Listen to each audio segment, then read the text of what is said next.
নমস্কাৰ প্ৰথমে আপোনালোক প্ৰতিগৰাকীকে মেধা এডুটিছৰ এই সেশনটোলৈ স্বাগতম জনাইছো আৰু প্ৰথমে আপোনালোকক এটা কথা স্পষ্ট কৰিবলৈ বিচাৰিছো যে মেধা এডুটিছ এনেকুৱা এটা প্লেটফৰ্ম যেটো প্লেটফৰ্মত আসলতে কেৰিয়াৰ সম্বন্ধীয় কিছু কথা বতৰা আলোচনা কৰা হয় আৰু যেহেতু আমাৰ ভৱিষ্যতটো সুৰক্ষিত কৰিবৰ বাবে বা এটা সুৰক্ষিত ভৱিষ্যত আমি প্ৰত্যেককে বিচাৰো নহয় জানো গতিকে এটা সুৰক্ষিত ভৱিষ্যতৰ বাবে আমি প্ৰথমে আমাৰ ভেটিটো সুদৃঢ় কৰাটো আসলতে আটাইতকৈ গুৰুত্বপূৰ্ণ কথা আমাৰ সৰুৰে পৰা আসলতে প্ৰত্যেকৰে জীৱনত আমি এনেকুৱা কিছুমান প্ৰশ্ন উত্তৰ দিব লগা হয় যে আমাৰ প্ৰত্যেককে এনেকুৱা ধৰণৰ প্ৰশ্ন আমি শুনো যে তোমালোকে ভৱিষ্যতে কি হ'বলৈ বিচাৰা বা তোমালোকৰ ভৱিষ্যত পৰিকল্পনা কি এটা চৰকাৰী চাকৰি তোমালোকে বিচাৰানে ডাঙৰ হলে ডক্টৰ হবা ইঞ্জিনিয়াৰ হবা বা সিভিল সাৰ্ভিসত যাবা এনেকুৱা ধৰণৰ অনেক প্ৰশ্ন আসলতে আমাৰ চৌপাশটোত আৱৰি থাকে আপোনালোকে বাৰু এনেকুৱা ধৰণৰ প্ৰশ্ন কৰোতে সন্মুখীন হৈছিল নাই আমাক কমেন্ট কৰি জনাবলৈ নাপাহৰিব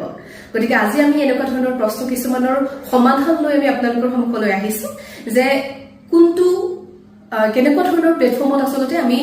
এই প্ৰশ্নসমূহৰ উত্তৰ বা এই প্ৰশ্নসমূহৰ সমাধান আমি ক'ত সঠিক আৰু সুন্দৰকৈ পাম তাৰে কিছু কথালৈ আজি আমি আপোনালোকৰ সন্মুখলৈ এইদৰে আহিছো এতিয়া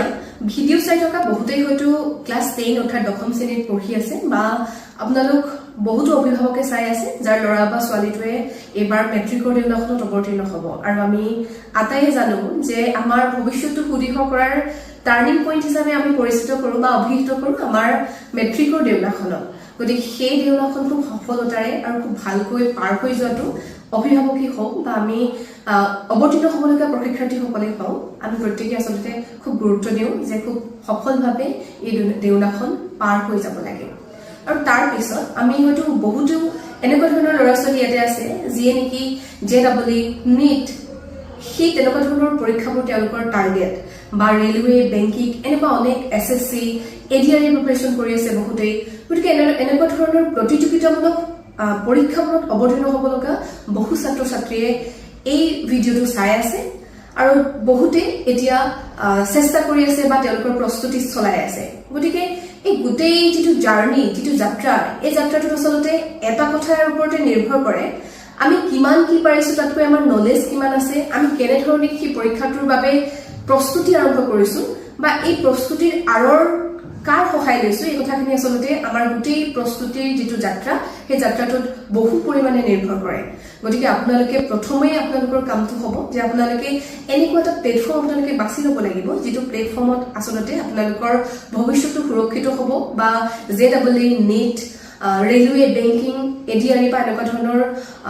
প্ৰতিযোগিতামূলক পৰীক্ষাসমূহত খুব সফলভাৱে অৱতীৰ্ণ হোৱাত আপোনালোকে সহায় কৰিব গতিকে আপোনালোকে কোনটো প্লেটফৰ্ম বাছি ল'ব সেইটো হ'ব আপোনালোকৰ প্ৰথম আৰু প্ৰধান কাম গতিকে আপোনাৰ এই গোটেই যাত্ৰাটোত আপুনি যদি প্ৰপাৰ কন্টেন্ট ফলো কৰে আপুনি যদি বেসিক নলেজ খুব ভালকৈ লয় তেন্তে আপুনি এটা প্ৰতিযোগিতামূলক পৰীক্ষাত উত্তীৰ্ণ হ'বই আপুনি এটা চৰকাৰী চাকৰি লাভ কৰিবই বা আপোনাৰ ভৱিষ্যতটো সুৰক্ষিত হ'বই কিন্তু এটা ডাঙৰ প্ৰশ্নটো হ'ল যে আমি প্ৰপাৰ কন্টেন্ট ক'ত পাম গতিকে আপোনাৰ এই গোটেই যাত্ৰাটোত আপুনি প্ৰপাৰ কন্টেন্ট ফলো কৰিব লাগিব অৰ্থাৎ আপুনি যদি প্ৰপাৰ কন্টেন্ট লয় আপুনি যদি প্ৰপাৰ বেসিক নলেজসমূহ লয় তেন্তে আপুনি এটা প্ৰতিযোগিতামূলক পৰীক্ষা অনায়াসে উত্তীৰ্ণ হ'ব পাৰিব বা আপুনি এটা চৰকাৰী চাকৰি পাবই আৰু আপোনাৰ ভৱিষ্যতটো সুৰক্ষিত হ'বই কিন্তু এটা ডাঙৰ প্ৰশ্নটো হ'ল যে এই প্ৰপাৰ কন্টেন্ট আমি ক'ত পাম ক্লাছ 10 পিছতে আমি যেতিয়া পৰীক্ষাৰ বাবে টিউশন কৰোঁতে আচলতে প্ৰপাৰ প্ৰশ্ন উত্তৰবোৰ পোৱালৈকে আমাৰ ফাইনেল এক্সাম আহি পাই যায় ইফালে কিতাপ ললেও কোনখন কিতাপ ভাল কোনখন কিতাপ বেয়া কোনখন লম কোনখন নলম কোচিং লবলৈ হলেও আচলতে 1000 টকা খৰচ কৰিব লগা হয় লাখ টকা খৰচ কৰিব লগা হয় ইফালে অনলাইন বিচাৰিলেও আচলতে আমি প্ৰপাৰ কন্টেন্টসমূহ খুব সঠিকভাৱে নাপাওঁ গতিকে গোটেই যাত্ৰাটোত আচলতে আমি সাংঘাতিক ধৰণৰ অসুবিধা কিছুমানৰ সন্মুখীন হওঁ যাৰ সমাধান বিচাৰোতে আমাৰ আধা সময় আচলতে ইতিমধ্যে নষ্ট হৈ যায় এই আটাইবোৰ সমস্যাৰ সমাধানৰ বাবে ইতিমধ্যে আমাৰ ওচৰত এটা সলিউশন আছে যাৰ বিষয়ে আমি গম নাপাওঁ গতিকে আজি আমি আপোনালোকক সেই সলিউশন এপটোৰ বিষয়ে সবিশেষ জনাম প্লে ষ্টৰত গৈ আপোনালোকে মেধা এডুটিছ বুলি যদি সাৰ্চ কৰে তেন্তে তাতে এটা এপ পাব যিটো এপত আচলতে এই সকলো ধৰণৰ সমস্যাবোৰৰ সমাধান আপোনালোকে অনায়াসে লাভ কৰিব প্লে ষ্টৰত উপলব্ধ এই মেধা এডুটিছ নামৰ এপটো আমি এইবাবেই সমাধানৰ মূল পথ আৰু বিশেষ বুলি কৈছো যে এই এপটোত আপোনালোকে এনেকুৱা কিছুমান আপোনালোকৰ প্ৰশ্নৰ উত্তৰ পাব বা আপোনালোকৰ সমস্যাৰ সমাধান পাব যিবোৰ আচলতে অন্য ক'তো পোৱা নাযায়। ভাৰতবৰ্ষৰ বিভিন্ন টপ লেভেলৰ শিক্ষকসকলে ক্ৰিয়েট কৰা কোৰ্চ কিছুমান আপোনালোকে এই মেধা এডুটিছত পাব বা উপলব্ধ আছে আৰু ইয়াতে আপোনালোকে ক্লাছ 10 বা JEE NEET railway banking ADR preparation কৰি থকা এনেকুৱা ধৰণৰ বিভিন্ন ধৰণৰ কোৰ্চসমূহ আপোনালোকে ইয়াতে লাভ কৰিব আৰু ক্লাছ 10ৰ ল'ৰা ছোৱালীৰ বাবে PDF আপোনালোকে পাব। প্ৰথমৰ পৰা শেষৰ পৰ্যায়লৈকে আপোনালোকে সকলো ধৰণৰ প্ৰশ্ন উত্তৰ সম্বন্ধিত থকা PDF সমূহ আপোনালোকে ইয়াতে লাভ কৰিব আৰু যাৰ আচলতে খুব সংক্ষিপ্ত বিৱৰণ আপোনালোকে এটা লাভ কৰিব আৰু আটাইতকৈ ভাল লগা কথাটো হৈছে যে আপোনালোকে অসমীয়া আৰু ইংৰাজী দুইটা মাধ্যমতে এই আটাইবোৰ উপলব্ধ হ'ব। এইখিনিতে আপোনালোকক এটা ভাল খবৰ দিবলৈ পালে সুখী হ'ম যে ইতিমধ্যে মেধা এডুটিছৰ এই এপটোৰ কিছুমান কোৰ্চ লৈ ইতিমধ্যে JEE NEET এনেকুৱা ধৰণৰ প্ৰতিযোগিতামূলক সৰ্বভাৰতীয় পৰ্যায়ৰ প্ৰতিযোগিতামূলক পৰীক্ষাত ইতিমধ্যে বহুতে আচলতে এক্সাম ক্লিয়াৰ কৰিছে আৰু গতিকে আপোনালোকৰ যদি ইচ্ছা কৰে তেন্তে আপোনালোকে আমাৰ সৈতে সংযুক্ত হ'ব পাৰে, আপোনালোকে কানেক্ট হ'ব পাৰে যে JEE হওক বা ৰেলৱে হওক বা এনেকুৱা ধৰণৰ কম্পিটিটিভ এক্সামৰ যিবোৰ কোৰ্চ আছে আচলতে সৰ্বভাৰতীয় পৰ্যায়ৰ NEET বা JEE এনেকুৱা ধৰণৰ কোৰ্চসমূহ আমাৰ ইয়াতে উপলব্ধ আছে। আপোনালোকে PDF সমূহ ক্ৰয় কৰিব পাৰিব আৰু তাৰ বাবে আপোনালোকে আমাৰ সৈতে পোনপটীয়াকৈ যোগাযোগ কৰিব পাৰিব। উল্লেখযোগ্য যে JEE NEET SSC বা ৰেলৱে যিসমূহ কোৰ্চ আমাৰ ইয়াতে উপলব্ধ আছে এইসমূহ আচলতে তেওঁলোকে ইংলিছত আছে আৰু তেওঁলোকে বুজাইছে হিন্দীত, যিহেতু আমাৰ গোটেই কোৰ্চখিনি ভাৰতবৰ্ষৰ বিভিন্ন ঠাইৰ টপ লেভেলৰ টিচাৰ্ছসকল আমাৰ লগত সংযুক্ত হৈ আছে, আমাৰ লগত কানেক্ট হৈ আছে। গতিকে এই গোটেইসমূহ বুজোৱাৰ যিটো প্ৰক্ৰিয়া সেইটো আচলতে তেওঁলোকে হিন্দীত কৰিছে। আৰু তৃতীয়তে আটাইতকৈ জনপ্ৰিয় বুলি এইকাৰণে কৈছো কাৰণ বৰ্তমান সময়ত আচলতে আমাৰ সমগ্ৰ ৰাজ্যখনতে ADR ঢৌ উঠিছে বুলি ক'ব লাগিব। শেহতীয়াকৈ কেইবা হাজাৰো নিবনুৱা যুৱক যুৱতী আচলতে ADR পৰীক্ষাত অৱতীৰ্ণ হৈ তেওঁলোকে চৰকাৰী চাকৰি লাভ কৰিবলৈ সক্ষম হৈছে। গতিকে আটাইতকৈ সুখৰ খবৰটো হৈছে যে মেধা এডুটিছেও ADR প্ৰিপাৰেচন কৰি থকা যিবোৰ ছাত্ৰ ছাত্ৰী আছে বা যিসকল আছে তেওঁলোকৰ বাবে খুব সুন্দৰভাৱে PDFৰ জৰিয়তে এটা কোৰ্চ আগবঢ়োৱাৰ যত্ন কৰিছে, যিটো কোৰ্চৰ জৰিয়তে আপোনালোকে খুব সফলভাৱে খুব সুন্দৰকৈ আপোনালোকে এই প্ৰতিযোগিতামূলক পৰীক্ষা ADR আপোনালোকে অৱতীৰ্ণ হ'ব পাৰিব আৰু এই PDF সমূহ আপোনালোকে আমাৰ পৰা ক্ৰয় কৰিব পাৰিব। আৰু আটাইতকৈ ভাল লগা কথাটো হৈছে যে ইয়াতে আপোনালোকৰ পৰীক্ষা অৰ্থাৎ মক টেষ্টৰো সুবিধা আছে। গতিকে আপোনালোকে খুব সহজভাৱে আৰু খুব সুন্দৰকৈ ইয়াৰ বাবে আপোনালোকে অনুশীলনো কৰিব পাৰিব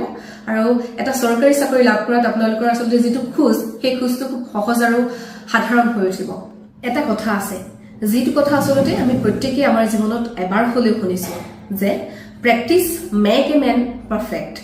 কিন্তু এই কথাটো তেতিয়াহে আপোনালোকৰ লগত প্ৰযোজ্য হ'ব যেতিয়া আপোনালোকে প্ৰপাৰ কণ্টেণ্ট লাভ কৰিব। এতিয়া আমাৰ মনত হয়তো এটা প্ৰশ্ন উদয় হ'ব পাৰে যে আমাক প্ৰপাৰ কণ্টেণ্ট কিয় লাগে? তাৰ উত্তৰটো দিছো শুনক। এটা ঘৰ তেতিয়াহে আচলতে চিৰদিনৰ বাবে অৱক্ষয় হৈ থাকে যেতিয়া তাৰ ফাউণ্ডেশ্যনটো খুব সুদৃঢ় কৰি ৰখা হয়, তাৰ ভেটিটো খুব সুৰক্ষিত কৰি ৰখা হয়, তেতিয়াহে আচলতে তাৰ ভৱিষ্যতটো খুব ভাল হয়। গতিকে আপোনালোকে যদি প্ৰপাৰ গাইডেন্স প্ৰপাৰ কণ্টেণ্টসমূহ যদি একেবাৰে প্ৰথম অৱস্থাতে যদি লাভ নকৰে তেন্তে আপোনালোকৰ ভৱিষ্যতটো কেনেকৈ সুদৃঢ় হ'ব বা উজ্জ্বল হ'ব। গতিকে আপোনালোকে প্ৰথমৰে পৰা আপোনালোকৰ ভেটিটো গঢ়িবলৈ যত্ন কৰিব লাগিব। গতিকে আপোনালোকক প্ৰপাৰ কণ্টেণ্টৰ প্ৰয়োজন হ'ব আৰু বহুতে হয়তো ক্লাছ 10ত খুব ভাল ৰিজাল্ট কৰিবলৈ বিচাৰে বা সময়ত সেয়া হৈ গৈ নুঠেগৈ বা বহুতে JEE NEETৰ কাৰণে বছৰ বছৰ ধৰি প্ৰেক্টিচ কৰে বা তেওঁলোকে চেষ্টা কৰে, কিন্তু সঠিক গাইডলাইনছ বা সঠিক কণ্টেণ্ট বা এনেকুৱা ধৰণৰ সঠিক সমাধান পোৱা যিবোৰ পথ সেই পথবোৰ নোপোৱাৰ কাৰণে তেওঁলোকে বহু সময়ত সফল হ'বগৈ নোৱাৰে, যাৰ বাবে তেওঁলোকে হতাশাত ভুগিবলৈ আৰম্ভ কৰে। গতিকে আজি আমি আপোনালোকক পুনৰ জনাইছো যে প্লে ষ্টৰত উপলব্ধ মেধা এডুটিছ এনেকুৱা এটা প্লেটফৰ্ম যিটো প্লেটফৰ্মত আচলতে আপোনালোকৰ এই গোটেইবোৰ সমস্যাৰ সমাধান আপোনালোকে অনায়াসে লাভ কৰিব। গতিকে আজিয়ে আপোনালোকে প্লে ষ্টৰত গৈ মেধা এডুটিছ এপটো ডাউনলোড কৰক আৰু আমাৰ সৈতে সংযুক্ত হওক আৰু এনেকুৱা ধৰণৰ যিবোৰ হতাশা বা জীৱনৰ যিবোৰ নোৱাৰিম ভোলা কথাবোৰ আপোনালোকে আপোনালোকৰ জীৱনৰ পৰা আঁতৰাই পেলাওক, জ্ঞানৰ সন্ধান কৰক আৰু খুব ধুনীয়াকৈ আপোনালোকৰ ভৱিষ্যতটো উজ্জ্বল কৰক আৰু খুব সফল এইখিনি ভাল গাইডলাইন টপ লেভেলৰ টিচাৰ্ছ আৰু খুব ভাল কোৰ্ছ এখিনিৰে আপোনালোকৰ জীৱনটো উজ্জ্বল কৰি তোলক আৰু এটা চৰকাৰী চাকৰি লাভ কৰিবলৈ আপোনালোক প্ৰত্যেকেই সক্ষম হওক। আহক আমি প্ৰত্যেকেই আমাৰ ভৱিষ্যতটো উজ্জ্বল আৰু সফল কৰি তোলো আৰু আজি মেধা এডুটিছৰ সৈতে কানেক্ট হওঁ বা সংযুক্ত হওঁ। ধন্যবাদ।